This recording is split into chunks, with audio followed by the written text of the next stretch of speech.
नहीं कि कोई बैंक पण तमने पॉलिसी आपशे नहीं। पण अहींया आपणे एक एवी आ योजनानी शरूआत करेली छे के 60 वर्षनी व्यक्ति जो दर महीने 1000 रुपया भरे तो वर्षना केटला थाय 12,000 रुपया। जो 12,000 रुपया एक साथे भरी दे तो पहला वर्षे एमने 15,000 रुपयानो वीमो आपवामां आवे छे। हवे पहला वर्षे तमे 12,000 रुपया भर्या तो आनी अंदर कोई गिफ्ट आपवामां आवती नथी। तो एक साथे 12,000 भरो तो मंडળી तरफथी एक महीनाનું रिबेट આપવામાં આવે છે। એટલે તમારે ભરવાના કેટલા થયા 11,000 રૂપિયા। 11,000 ની સામે તમને 15,000 રૂપિયાનો વીમો આપવામાં આવે છે। તો પહેલા વર્ષે 11,000 ની સામે 15,000 રૂપિયા, બીજા વર્ષે 11,000 ભરો છો તો 15,000 ની જગ્યાએ 30,000 નો વીમો થાય છે। ત્રીજા વર્ષે 11,000 રૂપિયા ભરો છો तो तमारी जमा रकम थाय छे 33,000 रुपया नी सामे तमने 50,000 नो वीमो मळे छे। चौथा वर्षे 11,000 रुपया भरो छो तो तमने 75,000 नो वीमो मळे छे।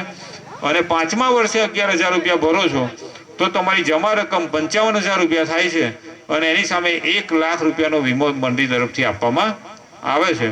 हवे लाख रुपयानो वीमो कोई इंश्योरन्स कंपनीमां लेवा जईए ने तो 6 થી 8,000 रुपया प्रीमियम होय। केटલું 6 થી 8,000 रुपया।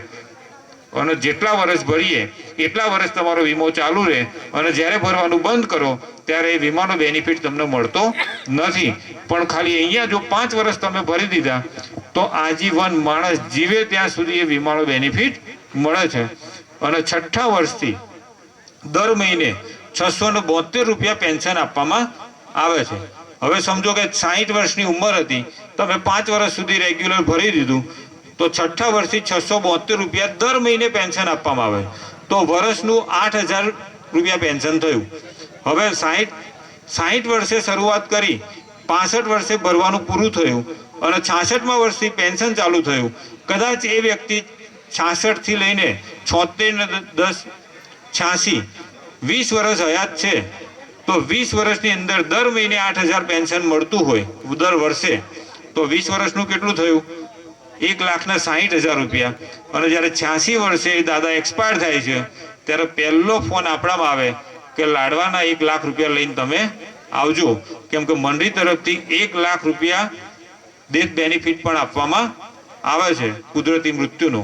तो 1,60,000 रुपया पेन्शन पण मळे छे अने ज्यारे कुदरती मृत्यु थाय छे त्यारे 1,00,000 रुपया मंडળી तरफथी वीमा वळतर पण आपवामां आवे छे। तो 60 वर्ष उपरनो जे वर्ग रह्यो કે જે ઇન્સ્યોરન્સ કંપની કે બેંક જેને કોઈ પોલિસી આપતી નથી એ આપણા માટે એક મોટો વર્ગ ખાલી છે અને દરેકને આ પોલિસીનો બેનિફિટ આ યોજનાનો બેનિફિટ આપવો જોઈએ। તો દરેકે ફેમિલી સુરક્ષા કવચ યોજનાનો લાભ લેવો જોઈએ જે હસમુખભાઈની ઓફિસથી આપણને મળશે।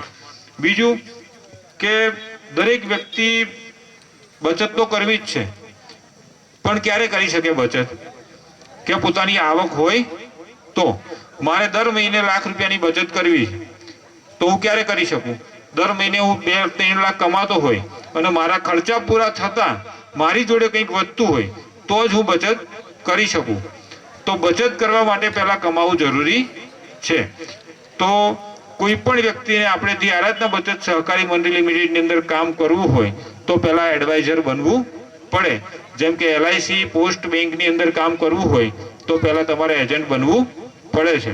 ए रीते जो अहींया काम करवुं होय तो तमारे 1,100 रुपया भरीने एक एजंट किट लेवानी होय छे अने एजंट किट लीधा पछी आपणी जे आ योजनाओ चाली रही छे ए योजनानी अंदर 20,000 रुपयानुं तमारे कलेक्शन करवानुं होय छे। जो तमे 1,100 रुपयानी किट लईने एक महीनानी अंदर 20,000 रुपयानुं कलेक्शन करी लो छो तो मंडળી तरफथी तमने तमारुं परफॉर्मन्स सारुं छे तो इन्सेंटिव तरीके जे 1,100 रुपया तमे किट पेटे आप्या था ए पण तमने रिफंड आपवामां आवे छे अने 20,000 रुपयानुं तमारुं कलेक्शन पूरुं थाय एटले मंडળી तरफथी पहेलो हप्तो 100% कमीशन आपवामां आवे छे। हवे पहेलो हप्तो 100% एटले आजे दाखला तरीके आपणे 6 वर्षनी योजनामां आपणे घरे लग्न होय तो कंकोत्री केटला लोकोने आपीए छीए मिनिमम 300 થી 500 1000। तो जो 300 लोकोने मिनिमम आपणे इन्विटेशन आपी शकता होय तो 500 रुपयाना 40 खाता खोलीए एटले आपणे एजंटनुं काम पूरुं थई जाय। 20,000 रुपयानुं कलेक्शन थई जाय। तो 6 वर्षनी योजनामां ₹500 તમે એકાઉન્ટ ખોલો છો 40 લોકોના, તો તમે ₹500 40 એકાઉન્ટ ખોલો એટલે ₹20,000 કલેક્શન થયું. આ ₹20,000 કલેક્શન થાય એટલે તમારું એડવાઇઝર લેવલ, એજન્ટ લેવલ પૂરું થાય છે. અને ત્યાં તમે 100% કમિશન, એટલે પહેલો હપ્તો 100% આપવામાં આવે છે. બાકીના જે 72 મહિના સુધી કલેક્શન લેવાનું, 71 મહિના, એનું તમે જ્યારે કલેક્શન લેવા જશો તો પેટ્રોલ વાપરવું પડશે, પેટ્રોલ ખર્ચ થશે, ભાડું ભરવું પડશે. કેમ કે બાજુના ગામની અંદર કલેક્શન લેવા જઈએ કે 10 કિલોમીટર 25 કિલોમીટર દૂર જઈએ તો ખર્ચો બી થશે. તો બાકીના જે 71 મહિના સુધી કલેક્શન લેવા જશો એનું 10% રિન્યુઅલ કમિશન આપવામાં આવે છે. એટલે પહેલો હપ્તો 100%, બીજા મહિને 10%, વત્તા બીજું કે 6 મહિના સુધી તમે રેગ્યુલર આ કામ કરો છો તો મંડળી તરફથી તમને ₹20,000 લોનની પણ મદદ કરવામાં આવે છે.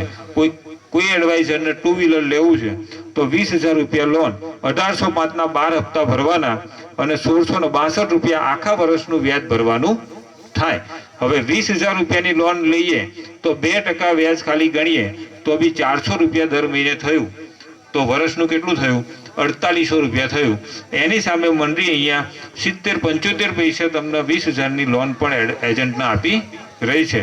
બીજું કે એક્ટિવ એડવાઇઝર હોય તો દર મહિને દર 30 દિવસની અંદર જો નવું ખાતું ખોલે છે 2,000નું, તો મંડળી તરફથી 1 લાખનો એજન્ટનો વીમો પણ આપવામાં આવે છે. તો ₹20,000નું કલેક્શન કરો તમે એટલે તમારું એજન્ટ લેવલ પૂરું થાય છે. અને એજન્ટ લેવલ પૂરું થાય પછી મંડળી તરફથી તમને એજન્ટ મૂકવાની પરમિશન આપવામાં આવે છે. એજન્ટ મૂકવાની પરમિશન આપવામાં આવી તો તમારી નીચે જો તમે 10 એજન્ટો મૂકી દીધા અને એ લોકોએ ₹20,000નું કલેક્શન કર્યું તો તમારા જેટલા ડાયરેક્ટ એજન્ટ હશે એનું પણ તમને 50% કમિશન આપવામાં આવે છે.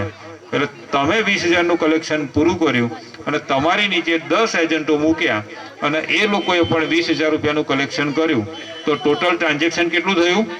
₹2 લાખ. અને તમારું પોતાનું કેટલું હતું? ₹20,000. તો જેનું બી 2 લાખ ને ₹20,000 ટીમ સાથે કલેક્શન થાય એને મંડળી તરફથી બ્રાન્ચ આપવામાં આવે. અને બ્રાન્ચ આપવામાં આવે એટલે સાહેબ મંડળી તરફથી દર મહિને ₹10,000 ભાડું પણ આપવામાં આવે છે. ઓફિસ ખર્ચ અને ભાડું ₹10,000. તો પહેલી આવક કઈ થઈ? ઓફિસ બની એટલે ₹10,000 ભાડું ચાલુ થઈ ગયું. હવે આ ઓફિસ એવું નથી કે તમે અહીંયા દુકાનમાં જ કરી શકો કે કોઈ કોમ્પ્લેક્સમાં કરી શકો. આ ઓફિસ તમે તમારા ઘરે પણ કરી શકો છો. ઘરની અંદર તમે હોર્ડિંગ્સ લગાવી દો, એક રૂમની અંદર ટેબલ ખુરશી મૂકી દો અને હોમ બ્રાન્ચ પણ તમે કરી શકો છો. હોમ બ્રાન્ચ હોય તો પણ મંડળી તરફથી ₹10,000 ભાડું આપવામાં આવે છે. તો ઓફિસ બનાવવા માટે શું કરવું પડે? પહેલા એજન્ટ બનવું પડે. ₹1,100 ભરીને એજન્ટ બન્યા પછી ₹20,000નું કલેક્શન કરવું પડે. ₹20,000નું કલેક્શન કર્યું પછી આપણી નીચે 10 એજન્ટો મૂકવા પડે અને એ 10 એજન્ટો ₹20,000નું કલેક્શન કરે એટલે ₹2 લાખ રકમ થાય એમની ટીમની અને 20,000 આપણા, જેનું બી 2,20,000 થાય એને બ્રાન્ચ આપવામાં આવે. અને બ્રાન્ચ મળે એટલે મંડળી તરફથી દર મહિને ₹10,000 ભાડું આપવામાં આવે છે. હવે બીજો બેનિફિટ શું છે કે ₹20,000નું કલેક્શન લેવા દર મહિને જઈએ તો 2,000ના ખાતા નવા ખુલ્લે કે ના ખુલ્લે? જો 2,000ના ખાતા નવા ખુલ્લે તો તમારું 20,000નું 10% એટલે કેટલું થયું? ₹2,000. અને નવા 2,000ના ખાતા ખુલ્યા એ 100% કમિશન મળે એટલે કેટલા થયા? ₹4,000. તો મંડળી એવું કહે છે કે ભાઈ કોઈ પણ એડવાઇઝર જો 2,000ના ખાતા નવા ખોલે છે તો મંડળી તરફથી એક્ટિવ એડવાઇઝરને ₹1,100 ઇન્સેન્ટિવ આપવામાં આવે છે. એટલે તમે 20,000નું કલેક્શન કર્યું, 2,000ના નવા ખાતા ખોલ્યા તો દર મહિને તમારા ઘરની અંદર ₹5,100ની આવકની શરૂઆત થાય. તો ₹10,000 ભાડું હતું અને આ 2,000ના ખાતા નવા ખુલ્યા તો 5,100 આપણા ઘરમાં બીજા આયા. તો 10,000 વત્તા 5,100 કેટલા થયા? 15,100.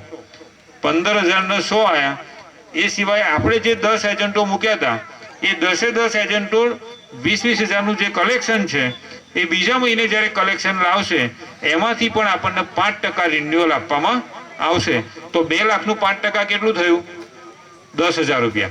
તો 15,100 વત્તા ₹10,000 રિન્યુઅલ કલેક્શન ટીમનું ટોટલ 25,000 રૂપિયા થયા. અને સાહેબ તમારા ઘરની અંદર જો તમે 2,000ના ખાતા નવા ખોલો છો